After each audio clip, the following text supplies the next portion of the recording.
예, 우리 한 목소리로 같이 봉독하도록 하겠습니다. 다니엘서 2장 1장 21절 시작. 다니엘은 고레스 왕 원년까지 있으니라. 아멘. 예, 우리 목사님 나오셔서 말씀 증거해 주시겠습니다.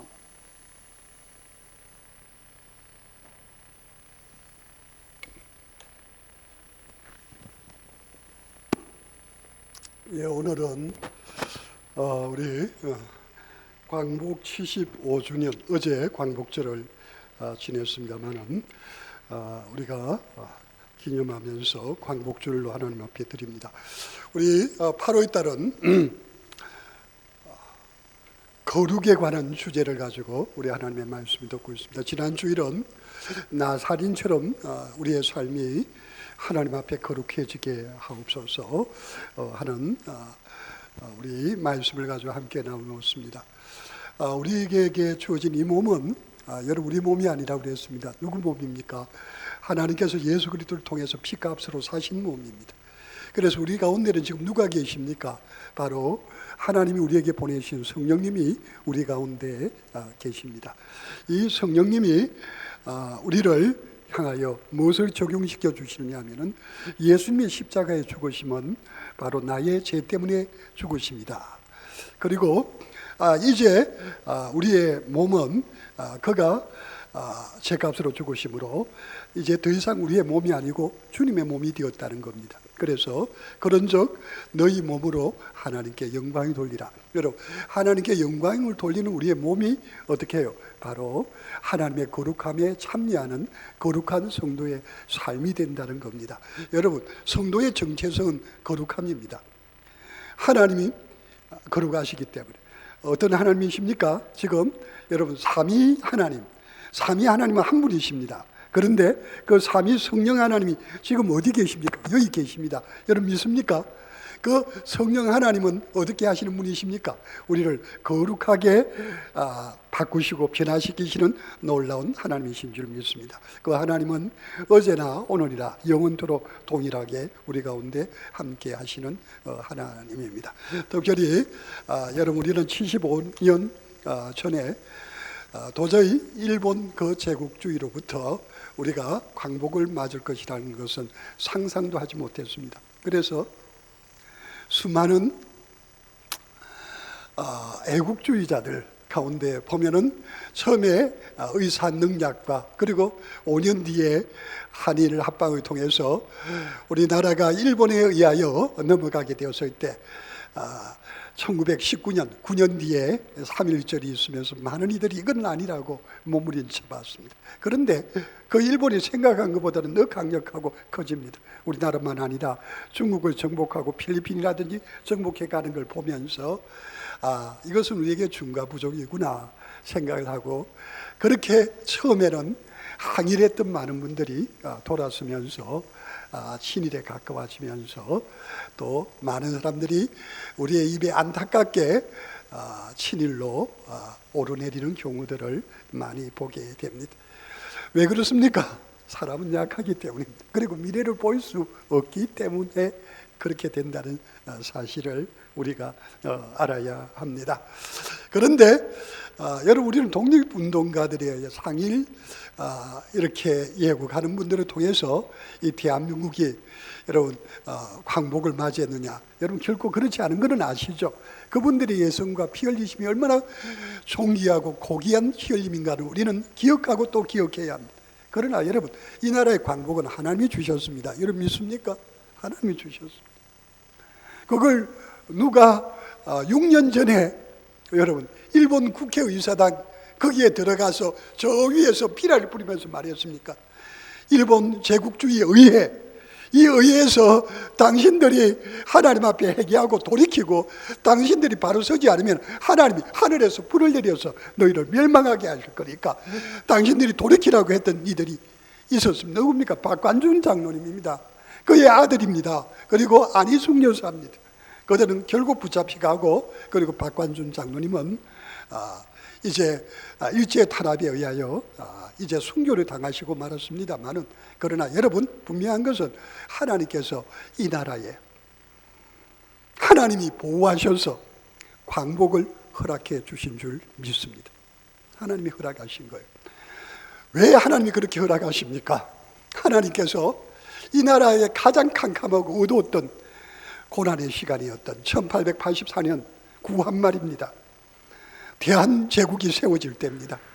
그런데 그때 서구 열강들뿐만 아니라 우리나라를 둘러싸고 있는 열강들에 의해서 우리가 얼마나 큰 어려움을 겪었습니까? 주거리 찬탈을 당하고 결국은 그렇게 힘겹고 어렵게 고통을 겪으면서 바로 그 고통받던 우리나라에 여러분 복음이 들어오면서요, 어떤 일들이 생겼습니까? 여러분 양반과 쌍놈, 아니 천민까지도 여러분 복음 안에서 여러분이 차별이 없어졌던 것을 보게 됩니다. 심지어는요, 서울 성동교회 같은데 그 교회가 세워질 때는요, 그 교회에 고종 이시왕조 거기 왕족이 앉아 있었고 한쪽에는 백정이 앉아 있었습니다. 그리고 왕족과 백정이 그 교회 장로가 됩니다. 여러분 상상도 할 수 없는 일이 어디 안에서는, 교회 안에서는 차별 없이 일어나게 되었던 걸 봅니다. 그러면서 곳곳마다 교회가 생겼어요. 교회가 생겨서 뭘 합니까? 하나님 이 나라 이 민족을 불쌍히 여겨주십시오. 여러분 우리는 애국가 가사 가운데 보면 어떤 가사가 나옵니까? 하나님이 보호하사 우리나라 만세. 여러분 하나님이 이 나라를 불쌍히 여겨주시지 않으면 안 됩니다. 여러분 생기는 교회마다 그 교회들이 뭘 위하여 기도합니까? 아이고 하나님 일용할 양식을 달라고. 여러분 한 끼를 굶으면 죽습니다. 살려달라고. 그런데 그 시간이 길어지면 길어질수록 하나님 우리 식구 살려주시고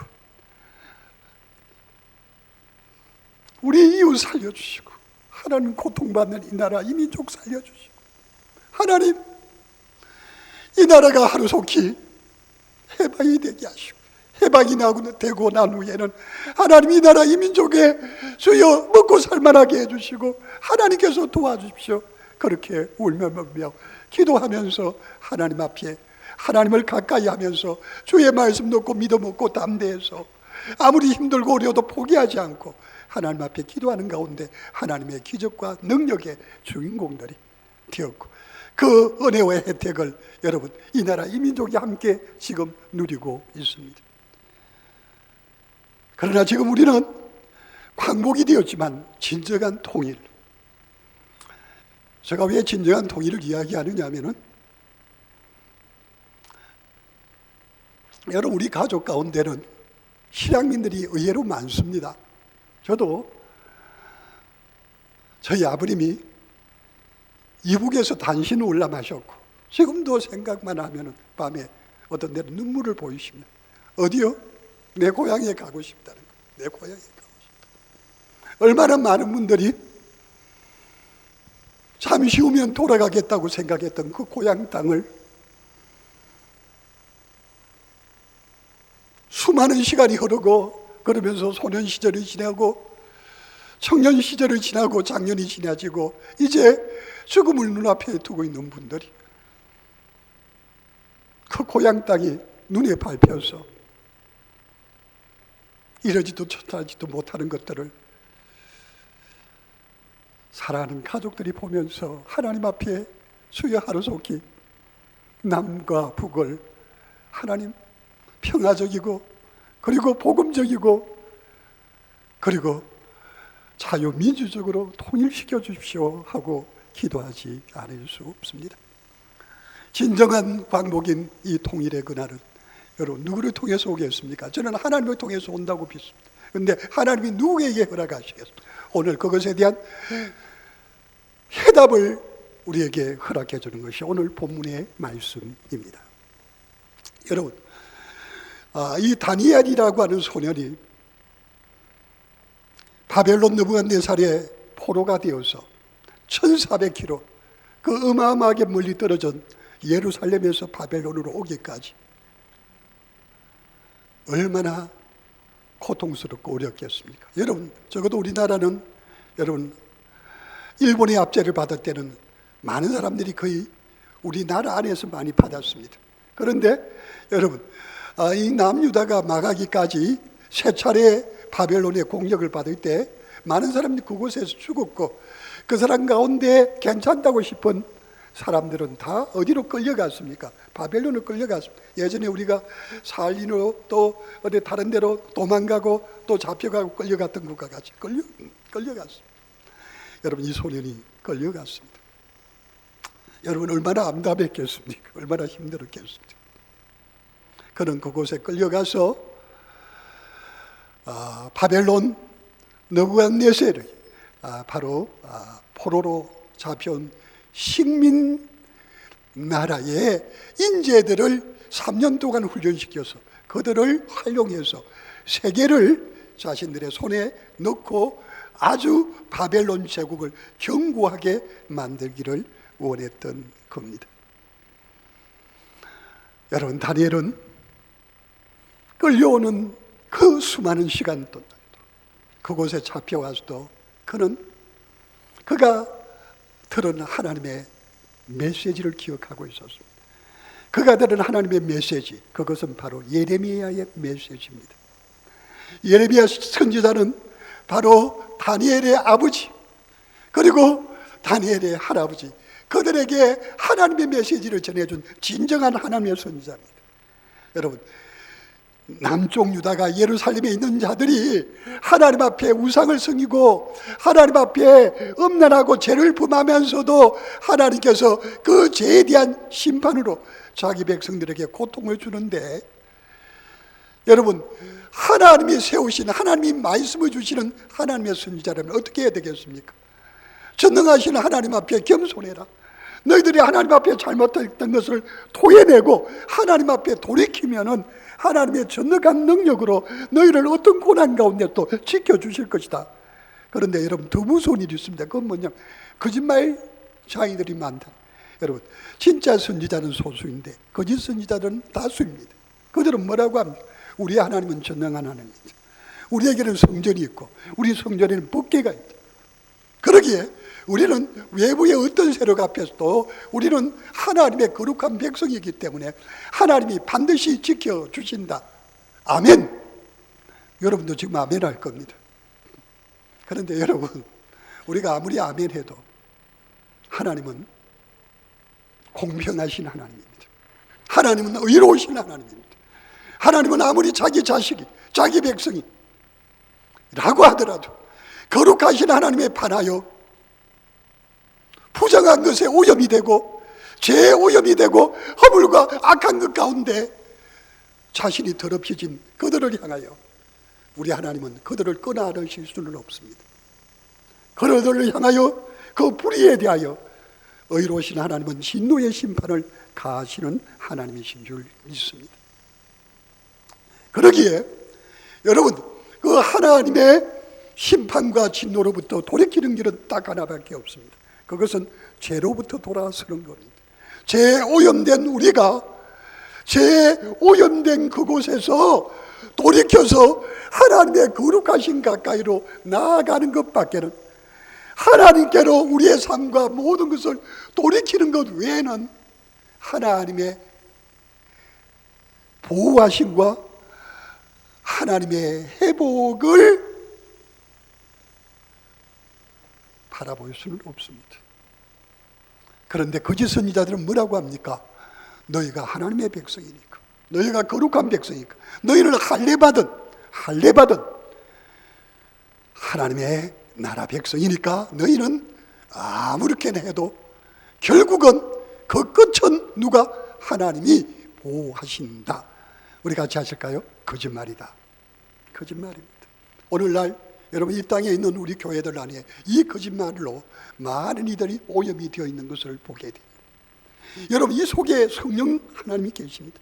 그 성령 하나님은요, 우리 속에 이것이 부정한 것이고 이것이 허물이고 이것이 죄고 그것에 대해서 그분은 분별을 하게 해주실까요? 아니면 헷갈리게 하실까요? 분별하게 하십니다. 여러분, 우리가 죄를 지으면 우리의 신앙의 양심이 아픕니다. 힘듭니다. 어렵습니다. 그런데 많은 그리스도인들은, 2020년대를 살아가는 많은 크리스찬들은 의외로 어떻습니까? 여러분, 그것에 대하여 별로 아파하지 않고 있습니다. 왜요? 죄의 오염이, 제가 전염된 것이 너무 넓게, 너무 깊게 들어가 있기 때문입니다. 여러분, 코로나19보다도 더 심각한 것이 있다면 그것은 우리 성도들이, 성령을 모시는 하나님의 거룩한 백성들이 죄에 대하여 둔감하다는 겁니다. 죄에 대하여 감각이 없다는 겁니다. 죄에 대하여 힘들어하지 않는다는 겁니다.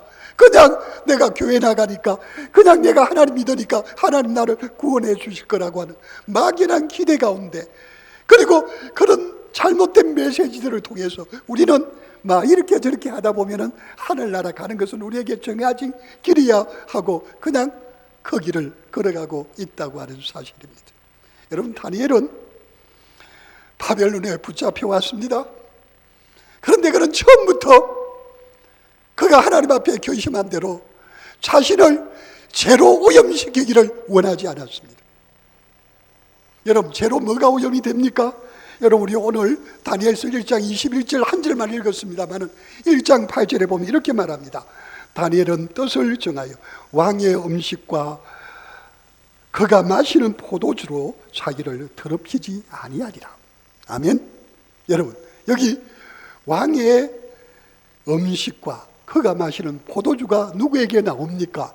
바로 식민지 국가들에서 붙잡혀온 영재 소년들에게 취급이 됩니다. 그런데 그것은 어떤 음식인고 어떤 포도주냐 하면은 바로 우상에게 드려진 겁니다. 부정한 겁니다. 이 부정한 것을 섭취하면은 그 부정한 것에 그것을 섭취한 우리의 몸이 어떻게 됩니까? 오염이 됩니다. 어떻게? 부정하게 오염이 됩니다. 여러분, 이걸 어떻게 분별할 수 있습니까? 여러분, 하나님의 말씀이 우리에게 그걸 분별하게 합니다. 여러분, 하나님 말씀은, 구약의 말씀들은요, 우리에게 어떤 분별력을 줍니까? 하나님이 무엇은 깨끗하다고 하고, 무엇은 더럽다고 하고, 무엇은 기뻐하고, 무엇은 싫어하고, 무엇은 하나님이 인정하시고, 무엇은 인정하지 않고, 무엇은 하나님의 편에 서는 것이고, 무엇은 하나님 편에 서지 아니하신 것인지에 대한 분명한 구별을 줍니다. 물론 그것이 도덕법일 때가 있고 의식법일 때가 있고 그리고 시민법일 때가 있습니다만은, 그러나 그 구분은 여러분, 우리가 하나님 앞에 하나님의 말씀을 붙들고 기도하면 하나님께서 우리에게 지혜를 주셔서 알게 해주십니다. 여러분, 헷갈리는 문제가 아닙니다. 하나님은 분명히 우리가 어떻게 써야 되는지를 가르쳐 주십니다. 여러분, 일제시대 때 신사참배하는 거요, 많은 목사님들이 신사참배는 예의라고 생각했습니다. 그런데 성령님, 여러분, 기도하는 하나님의 사람들은 아닌 줄 알았습니다. 여러분, 그런 게 헷갈립니까? 아니죠. 여러분, 하나님을 가까이 하면요, 이렇게 할까 저렇게 할까 헷갈리지 않습니다. 그래서 여러분, 어느 말씀에 보면요, 여러분, 야고보서 4장 8절에 보면 이렇게 말합니다. 하나님을 가까이 하라. 그리하면 하나님께서 너희를 가까이 하시리라. 죄인들아, 손을 깨끗이 하라. 두 마음을 품은 자들아, 너희 마음을 성결하게 하라고 그랬습니다. 여러분, 두 마음이 어떤 마음입니까? 하나님이 원하시는 마음을 압니다. 그러나 하나님이 원하시는 마음을 알지만은, 그러나 현실적인 것을 내가 생각할 때 그 하나님이 원하시는 쪽으로 내가 가까이 가면 내게 돌아올 불이익과 내게 돌아올 끔찍할 정도의 핍박과 어려움들을 생각한다면은 어떻게 할까 망설이다가, 그러나 결국 현실적으로 생각하는 마음입니다. 여러분, 이것은 더러운 마음입니다. 이것은 제약된 마음.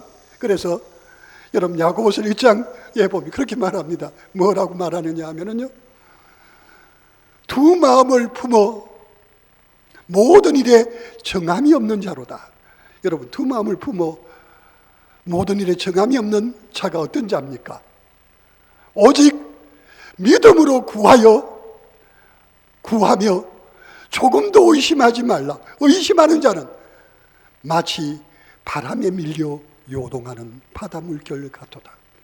그런 자들은 무엇이든지 죽게 얻기를 생각하지도 말라. 두 마음을 품어 모든 일에 정함이 없는 자로다 했습니다. 여러분, 정말 우리가 정말 하나님께로 가까이 나가면은 여러분, 하나님 우리에게 믿음을 주십니다. 그 믿음을 주시면 하나님께 우리의 삶의 모든 주도권, 우리의 삶의 모든 결정권, 우리의 삶의 모든 일어날 미래에 대한 모든 것을 누구에게? 하나님께 다 맡겨버립니다. 하나님께 다 맡겨버리면요, 어떻습니까? 우리의 마음에 두 마음이 생기지 않아요? 어떻게 해요? 하나님이 도와주실 줄 믿습니다 하는 믿음으로 우리의 마음이 강하게 붙들려집니다.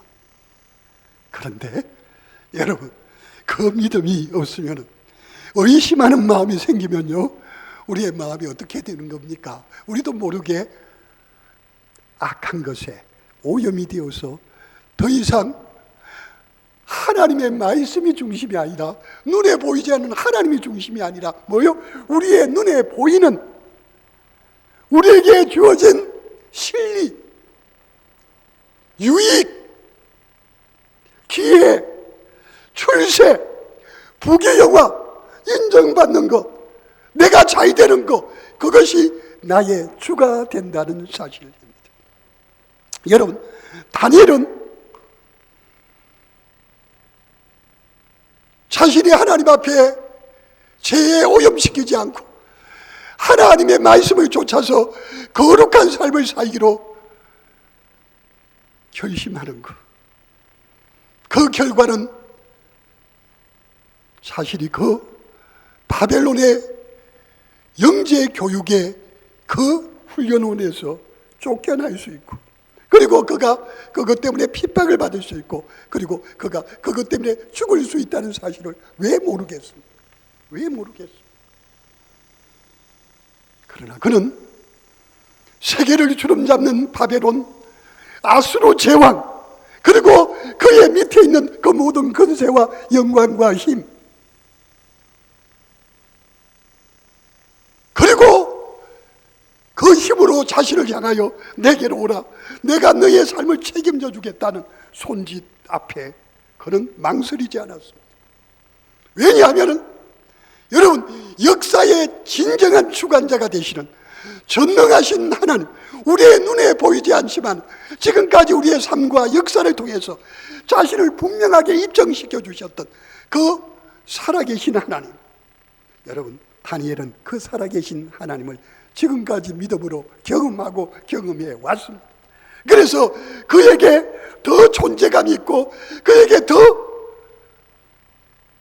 힘이 있는 것은, 여러분, 세계를 주름잡는 느부갓네살 왕이 아니라 누굽니까? 하나님이십니다. 하나님이십니다. 그래서 그는 하나님 앞에서 하나님의 뜻에 따라서 자신을 복종시키고 하나님께서 원하시는 거룩함에 자신을 내어놓기로 결정한 겁니다. 여러분, 이게 거룩입니다. 아멘? 이게 거룩입니다. 여러분, 유명한 강해설교의 대가고 로이더 존스의 바로 그 교회 전임 목사님이신 캠벨 몰간 목사님이 이런 말을 했습니다. 거룩이 뭐냐? 거룩은 아예 유혹을 받지 않는 능력이 아니다. 거룩은 유혹을 극복하는 능력이다. 아멘.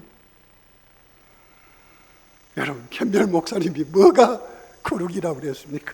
거룩이라는 것은 아예 하나님, 내게 어려운 일이, 내게 힘든 일이 있지 말게 해주십시오 하고, 그리고 힘든 일을 전혀 안 당하고 고난을 전혀 안 당하고 어려움을 당하지 않는 능력이 아니라는 거예요. 어떤 능력이라고요? 유혹을 극복하는 능력이요, 고난을 이겨내는 능력이요, 시험을 이겨내는 능력이요, 어려운 가운데서도 조금도 흔들리지 않고 하나님의 능력에 따라서 자기의 갈 길을 가는 능력이다, 그렇게 말하고 있습니다. 여러분, 거룩은 하나님을 전적으로 의지하는 능력입니다. 여러분, 믿습니까? 여러분, 하나님께서는 자기 백성들에게 내가 거룩하니 너희도 거룩하라고 말씀을 하셨습니다. 여호와 하나님께서는 이사야 43장 1절 2절에서 이렇게 말합니다. 야곱아, 너를 창조하신 여호와께서 지금 말씀하시노니 이스라엘아, 너를 지으신 이가 말씀하시노니라. 너는 두려워하지 말아라. 내가 너를 구속하였고 내가 너를 지명하여 불렀나니 너는 내 것이라. 내가 물 가운데로 지날 때 내가 너와 함께 할 것이라. 강을 건널 때 물이 너를 침몰하지 못할 것이며 내가 불 가운데로 지날 때 타지 아니할 것이요 불꽃이 너를 사르지도 못하리니. 아멘. 여러분, 하나님은 이스라엘뿐만 아니라 영적인 이스라엘인 저와 여러분을 구속하셨습니다. 우리의 이름을 지명하여 부르셨습니다. 그리고 하나님 우리를 향하여 뭐라고 합니까? 우리 같이 할까요? 너는 내 거야. 우리는 누구 겁니까? 하나님의 것입니다. 여러분, 하나님의 것으로 구별이 되는 것을 거룩이라고 합니다. 너는 내 것이야. 그러기 때문에 뭐하지 말라고? 두려워하지 말라고 합니다. 어떤 경우도 너가 물 가운데, 여러분 여기 말하는 물은요 시를 말합니다. 바다를 말합니다. 바다 가운데로 지날 때라도 강, 뭐 말 그대로 강입니다. 그리고 불꽃 가운데. 여러분 이게 어떻게 옵니까? 사실은 이 다니엘은요 이 두 가지는 이미 말씀을 통해서 들은 이야기입니다. 여러분 물 가운데로 지날 때 어때? 홍해를 지날 때 하나님이 지켜주셨어요. 강을 건널 때 요단강을 지날 때 하나님이 지켜주셔서 그들이 어디에 와서 살게 된 겁니까? 이스라엘 백성이 가나안 땅에서 살게 되었습니다. 그리고 불 가운데로 지나가고 하는 것은 여러분 이제 우리가 걸어가야 될 땅입니다. 누구야? 다니엘과 그의 친구들이 걸어가야 될 길입니다. 여러분 거룩함에 참여하고 하나님의 거룩함에 붙들리기 위해서는 우리가 가는 길은 고난과 역경과 어려움과 위험의 길입니다. 그러나 하나님은 너는 내 것이기 때문에 두려워하지 말라. 내가 물 가운데로 지날 때 내가 너와 함께 할 것이다. 여러분, 하나님 어디 계십니까? 여기 계십니다. 믿습니까? 여기 계세요. 하나님 우리와 함께 하십니다. 우리와 함께 하십니다. 여러분, 다니엘은요 그 하나님에 대한 믿음을 지키기 위해서 여러분 그가 하나님 앞에 어떤 모습으로 사라질까요? 여러분 저는 이 다니엘서를 읽으면서 여러분 다니엘은 시간만 나면은 하나님 앞에 달려와 기도했습니다. 시간만 나면은 그가 암송할 수 있는 하나님의 말씀을 묵상했습니다. 하나님을 가까이 하는 것이 그에게 있는 그의 사명이었습니다. 여러분 나중에 여러분 다니엘이 바벨론의 국무총리가 되고 그리고 페르시아의 직전 메대와 파사 연합국가의 국무총리가 됩니다. 그런 정치인입니다. 그러나 그의 본업은 그의 사명은 하나님의 종입니다. 그러기에 그는 정치를 하고 나라를 다스리고 백성들에게 해야 될 일을 말하고 왕 앞에 진언하고 바벨론이 멸망하고 그리고 그것을 정복한 메대 파사의 국무총리로 그가 앉으면서 그 모든 일 가운데 그는 없어서는 안 될 역사의 주역이었습니다.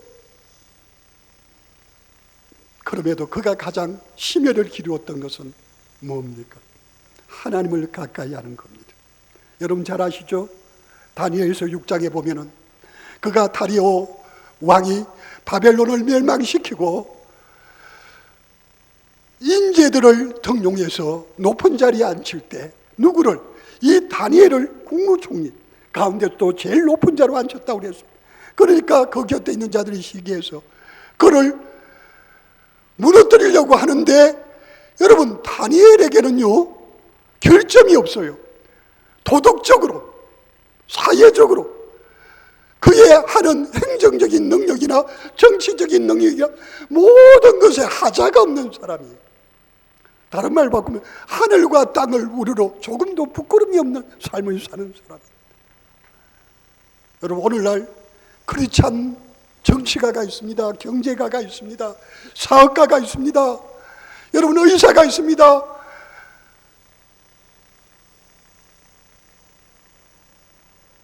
법률가들이 있습니다. 이 땅에서 사는 많은 크리스찬들이 있습니다. 그런데 그들의 삶의 현장, 전문 영역에서 여러분, 전문가적인 자신들의 재능을 보여주는 상황 가운데서도 그들은 도덕적으로 그들이 상생활하고 말하고 옆에 사람과의 사회생활과 모든 것에 있어서 여러분을 결함을 찾기 어려울 정도입니다. 여러분, 하나님은 그런 분을 쓰십니다. 그런 분을 쓰십니다. 그에게는 딱 하나가 저들이 볼 때 단점이다. 그게 뭡니까? 하나님을 잘 믿는 것이 단점입니다. 그래서 그것 가지고 다니엘을 사자굴에 잡아 넣을 수가 있었습니다. 여러분, 하나님의 사람에게서 제일 중요한 것은 뭡니까? 하나님을 가까이 하는 겁니다. 여러분, 그런 와중에도 여러분, 다니엘에게 제일 돋보이는 게 뭡니까? 하루 3번 하나님 앞에 기도하는 겁니다. 예? 기도하는 거. 여러분, 하루 3번, 여러분, 그가 기도할 때 10분 땅 하고 끝났을까요? 제가 생각할 때는 한 번 앉았다면 1시간은 기도했을 거예요. 그 바쁜 와중에 또 하루 3번이면 하루에 최소한 3번 이상 기도하면서 하나님의 말씀을 묵상하면서 하나님의 은혜를 구했습니다. 여러분, 우리가 하나님 앞에 나와보면 압니다.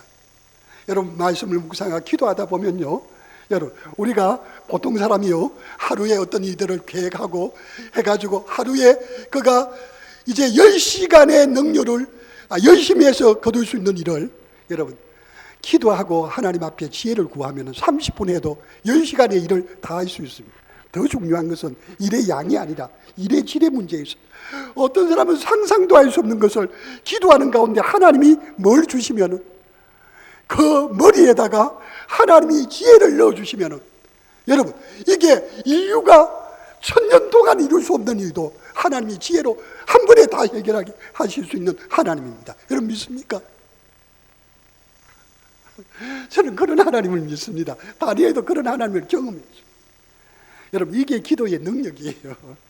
여러분, 하나님을 가까이 하는 사람들은 놀라운 능력을 가졌어요.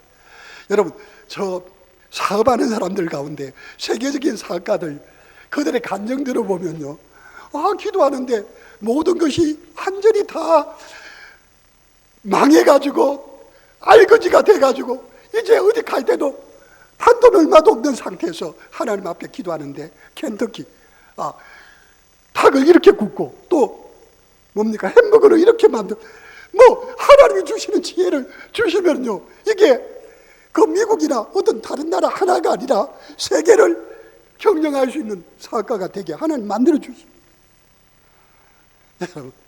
여러분, 다니엘이 여러분 기도할 때 하나님이 어떤 일을 꿈을 주시고 어떤 때는요 환상을 주시고, 이 엄청난 일들이 누구에게 절대적인 영향을 미쳤습니까? 바벨론의 느부갓네살 왕에게 절대적인 영향을 미쳤습니다. 그리고 다리오 왕에게, 메데 파사의 왕이었던 다리오 왕에 절대적인 영향을 미쳤습니다. 여러분, 이 다리오 왕은 나이가 많았습니다. 60세였다고 그랬어요. 근데 그의 사이가 누굽니까? 그 유명한 고레스입니다. 고레스. 그의 사인 고레스는 파사의 왕이고, 그의 장인은 다리오는 메대의 왕입니다. 나중에 여러분, 고레스가 바벨론을 멸망시키지만은 그 영광을 누구에게 주었습니까? 장인 어른에게 올려주었습니다. 그리고 2년이 지나고 난 다음에 누가요? 장인이 물러나고 이 고레스가 페르시아 제국의 첫 번째 왕이 되는 거예요. 그 고레스가 첫 번째 왕이 되었을 때 여러분, 어떤 일이 일어납니까? 바벨론에 붙잡혀왔던, 예루살렘에서 잡혀왔던 그 이스라엘 백성들이 어디로 돌아갑니까? 다 1차 기한으로 예루살렘으로 돌아. 이게 광복절입니다. 이게 광복절. 돌아갑니다. 여러분, 그게 누가 해주신 겁니까? 이스라엘 백성들은 하나님이 하셨다고 하죠. 근데 하나님이 누구를 통하셔 하셨을까요? 다니엘입니다. 다니엘. 그래서 오늘 우리가 읽은 게 다니엘이 고레스 원년에 있었느니라 이 말이에요. 고레스 원년에 이스라엘이 바벨론에서 예루살렘으로 돌아옵니다. 원년. 그런데 돌아올 때 다니엘은 돌아왔습니까? 안 돌아왔습니까? 안 돌아왔습니다. 그래서 여러분 다니엘서 10장에 보면은 고레스 왕 3년에 다니엘이 하나님이 주신 환상을 통해서 무엇을 봤다고 합니까? 여러분 우리 보면은요 다니엘서 7장부터 12장까지에 보면은 하나님이 다니엘을 정치가로 사용하시는 것이 아니라 선지자로 사용하십니다. 선지자는 뭡니까? 하나님이 앞으로 하실 일에 대해서 미리 알려주시는 겁니다. 언제요? 여러분 바벨론에서 저들이 페르시아를 통해서 고국으로 돌아오는 것이 끝이 아닙니다. 그 첫 번째 광복이 끝이 아니라 나중에 어떻게 된다고요? 이 페르시아가 망하고 알렉산더의 헬라가 자리 잡게 될 것이고, 그리고 그 헬라의 알렉산더가 죽고 그의 부하들에 의하여 네 나라로 나누어질 것이며, 그 후에는 어떤 일이 일어난다고요? 로마가 세계를 정복하게 될 것이고, 그리고 그 로마가 세계를 정복할 그때 뜨인 돌이 와서, 이것은 여러분 우리 다니엘서 3장에 나옵니다만 뭡니까? 뜨인 돌이 와서 어디를? 그 금신상을 건드리니 그것이 무너질 것이고, 그게 어느 나라? 이것에 대해서 5장, 6장, 7장, 8장, 9장, 10장, 11장, 12장 뭡니까? 우리 같이 하실까요? 그리스도의 나라, 그리스도의 나라를 말합니다. 여러분 이스라엘의 광복을 말하면서 진정한 광복은 어떤 광복입니까? 예수 그리스도 안에서 우리가 해방되는 것이 진정한 광복인 것에 대해서도 하나님은 누구를 통해서? 이 다니엘을 통해서 하나님 말씀을 해주시는 겁니다. 여러분 하나님이 쓰시는 사람은요 한 나라를 살리는 데 국한되지 않습니다. 세계를 살리는 것으로 국한되지 않습니다. 시간과 세월을 초월해서 앞으로 100년 뒤, 200년 뒤, 300년 뒤, 400년 뒤, 심지어는요 그보다 더한 시간을 초월해서 하나님께 쓰임받을 수가 있게 됩니다. 여러분 오늘 이 다니엘은 국가가 가장 큰 어둠과 캄캄한 나락으로 떨어진 위기의 때 그는 하나님 앞에서 이 세상의 출세를 위하여 자신을 죄 가운데 오염시키기를 허락하지 않았습니다. 왜요? 그에게는 보이는 세상보다 보이지 않은 하나님의 전능하심이 컸기 때문입니다. 그래서 그는 어떻게 합니까? 나는 하나님의 종이다. 나는 하나님의 것이다. 그래서 하나님 앞에 더러운 곳으로 자신을 오염시키지 않고 하나님의 것으로, 하나님의 자녀로, 하나님의 사람으로 하나님 앞에 거룩한 삶을 살기를 원하였습니다. 그리고 하나님을 의지했습니다. 그랬더니 하나님께서 그를 통해서 잃어버렸던 70년의 세월을 돌이키시고 다시 바벨론에 잡혀갔던 그들이 예루살렘으로 돌아오게 하셨습니다. 뿐만 아닙니다. 그 시대에 사는 예루살렘으로 돌아온 그들만 아니라 진정한 광복이 우리 주 예수 그리스도를 통해서 이 땅에 있는 하나님의 사랑을 입은 자들에게 임할 것에 대해서 말씀하고 있습니다. 여러분 우리는 어제 제75주년 광복절을 맞이했습니다. 여러분 진정한 광복은 우리의 평화적이고 복음적이고 자유민주적인 통일은 여러분 하나님만이 허락하실 수 있습니다. 그런데 하나님은 누구를 통해서 그 일을 하시기를 원할까요? 이 세대를 본받아 죄에 오염되는 그들이 아니라 성령의 감동에 붙잡혀서 자신을 하나님 앞에 온전히 드러내는 하나님의 사람을 통해서인 줄 믿습니다. 우리가 하나님 앞에 바로 설 때 하나님은 우리를 사용하십니다. 그래서 그런 사람을 통해서 여러분, 우리가 있는 전문 분야에서 성성장구하도록 하나님이 지켜주실 겁니다. 그리고 통일의 주역이 되게 하실 겁니다. 뿐만 아니라 더 중요한 것은 여러분, 통일된 한반도가 중요하지만 그보다 더 중요한 것은 뭡니까? 이 한반도에 있는 교회들이 세계를 복음화시키기 위하여 세계 선교의 주역이 되어서 때를 얻든지 못 얻든지 주의 복음을 전파할 때 여러분, 어떤 나라가 옵니까? 하나님의 나라가 옵니다. 여러분, 예수님의 재림의 시간을 혹시 아십니까? 혹시 아시는 분이 있습니까? 예수님 재림의 시간, 제가 말씀드릴게요. 하나님의 택한 모든 백성이 다 구원을 받은 바로 그 시간에 우리 예수님이 재림합니다. 맞습니까? 우리 류 선교사님, 신학적으로 맞습니까? 틀립니까? 맞죠? 여러분, 마지막 구원받을 한 사람이 차야 예수님이 재림합니다. 맞죠? 여러분, 선교는 그렇기 때문에 너무도 중요한 것.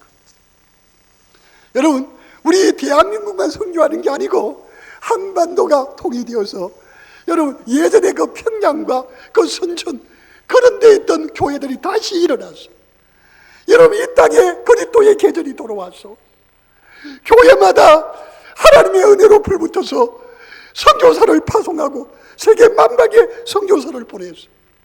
여러분, 이 대한민국이 진정한 광복으로 끝나는 것이 아니라 이 땅에 예수 그리스도의 재림을 오게 하는 그 일이 누구에게 달려 있습니까? 하나님에게 달려 있어요. 그 성령 하나님이 어디 계십니까? 여기 계십니다. 여러분, 우리 같이 하실까요? 성령님의 인도하심으로 돌아갑시다. 거룩함으로 돌아갑시다.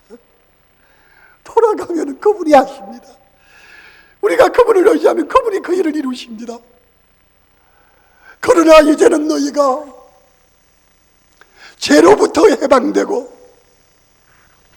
하나님께 종이 되어 거룩함에 이르는 열매를 맺었어. 우리 같이 하실까요? 거룩함에 이르는 열매를 맺었으니 그 마지막은 영생이리라. 여러분, 영생이 뭡니까? 하나님이 내 뿌리가 되는 거예요. 하나님의 감동이 내 뿌리가, 하나님의 삶이 내 뿌리가 되는 거예요. 한마디로 내가 사는 것이 아니요, 내 안에 그리스도가 사시는 겁니다. 우리 그 복음송 부르죠. 하나님의 꿈이 나의 비전이 되고 예수님의 성품이 나의 인격이 되고 성령님의 권능이 나의 능력이 되길 원하고 바라고 기도합니다. 여러분, 성령님이 우리를 잡으시고 우리가 그분께 전적으로 복종하여 하나님의 종이 된다면 우리는 하나님의 것입니다. 여러분은 하나님의 것이 되면 하나님이 하십니다. 하나님이 이루십니다. 여러분, 하나님이 이루시는 여러분이 되시기를 바랍니다. 하나님이 이루시는 우리 교회가 되기를 바랍니다. 하나님이 이루시는 이 땅의 교회들이 되기를 바랍니다. 그래서 진정한 광복인 통일과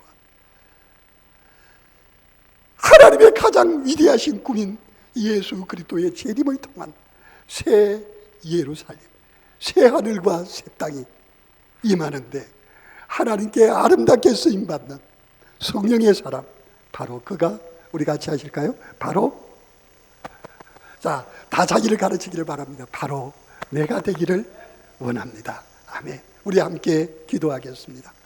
주여, 주여, 주여.